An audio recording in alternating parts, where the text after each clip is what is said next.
Hi friends, part 1ல் வந்து one side இருக்கிறத பார்த்தோம். இது பார்ட் 2.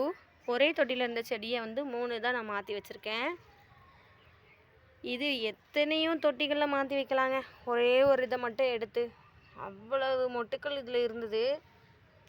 சரி இப்படி வைப்போமேன்னு சொல்லி வச்சுருக்கேன். வளர்ந்து வரும்போது நல்லாயிருக்கும். அப்புறமா இது இந்த கிர்னி, இது எப்படி இருக்குன்னு தெரில. இதில் வந்து ஒரு காய் இருந்தது. இந்த காய் வந்து பழுத்துருச்சு. சின்னதாக பிஞ்சு இருந்தது, அந்த பிஞ்சு பழுத்துருச்சு. பெரிய காயாக வரல. 4வது இலை தான் போட்டிருக்கு. வாழை. இதில் ஒரு பாவக்காய் இருக்குது, சின்ன பாவக்காய். இந்த பாவக்காவோட சின்ன பாவக்காய்,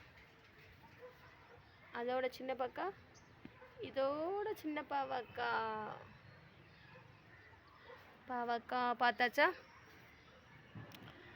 அதுக்கப்புறமா அந்த சைடில் இருக்கிற ஒரு 2 செடி, இங்கே எப்பவும் பூ பூத்துட்டே இருக்கிற ரோஸ், ரெட் ரோஸ். இன்றைக்கி இருக்குது பூ, இன்னும் விரியலை. மறுபடியும் மொட்டுக்கல் வந்துருச்சு. இங்கிட்டும் மொட்டுக்கல் வந்துருச்சு. நம்ம கவாத்து பண்ணி விட்டுருந்தோமா, கவாத்து பண்ண பூ வந்து ரோஸில் நல்லா வளரும்னு சொல்லியிருந்தேனா. இங்கே பாருங்க எவ்வளோ அழகாக தளர் விட்ருக்கணும். அதனால் ரோஸ் செடி நீங்கள் வாங்கினீங்க அப்படின்னா பூ பூத்ததுக்கப்புறமா கட் பண்ணி வரேன். பூ பூத்த இடத்துலலாம் நான் எப்படி அழகாக வளர்ந்துருக்கு பாருங்க. பார்த்தீங்களா தளர் எப்படி இருக்குதுன்னு? இந்த இடத்துல கட் பண்ண மறந்துருக்கேன் போல். 2 பூ ஏற்கனவே பூ இருந்திருக்குன்னு நினைக்கிறேன். இதையும் கட் பண்ணலை நான்.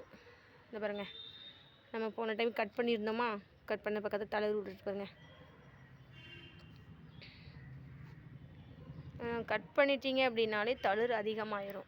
பக்க கிளைகள் அதிகமாக இருந்தாலே பூக்கள் அதிகமாக, மொட்டுக்கள் அதிகமாகிடும். முல்லை நிறைய தளிர் வந்துருச்சு. முல்லையை வந்து தொட்டி மாற்றணும்னு நினைக்கிறேன். சின்ன தொட்டியாக தானே இருக்குது, நிறைய தொட்டி மாற்றினா தான் இந்த செடி பெருசாக வரும். அப்புறமா தூதுவளை அங்கே இருந்து தான் மெடிசனல் பிளான்ட்லாம் இங்கே தூக்கி வச்சுருக்கேன். இது ஒரு இண்டோர் பிளான்ட் தான். நல்ல கலரில் இருந்தது. தளிர் வெயில் அதிகமாக இருக்கிறதுனால இந்த கலரே போயிடுச்சு என்னமோ தெரியல. புதுசாக தளிர் வைக்கலை. இதை நிழல்ல தூக்கி வைக்கணுங்க. அதிக வெயில் இருக்கிறதுனால அது பாவம் இலையே கருவிட்டு நிழல்ல வைக்கணும். இது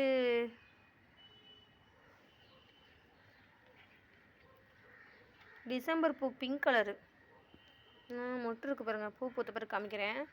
கல்வாழை பெரிய தொட்டியிலேருந்து சின்ன தொட்டிக்கு மாற்றி வச்சுருக்கேன். இது ஒரு இண்டோர் பிளான்ட் தான். ஆக்சிஜன் நல்லா கொடுக்கும். ஆனால் நான் இண்டோரில் வைக்கல, மாடியில் தான் வச்சுருக்கேன். வீட்டுக்குள்ளே வச்சா நிறைய பூச்சி இது வந்துடுமோ அப்படிங்கிற ஒரு பயத்தில் வச்சுருக்கேன். நல்ல பெரிய அழகாக வளர்ந்ததுக்கப்புறமா இதை வேறு தொட்டியில் மாற்றி அதை நான் கீழே வைப்பேன். ஓகேவா ஃப்ரெண்ட்ஸ்? பார்ட் 3ல் நம்ம இருக்கிற செடியை அடுத்த பார்ட் 3ல் பார்ப்போம்.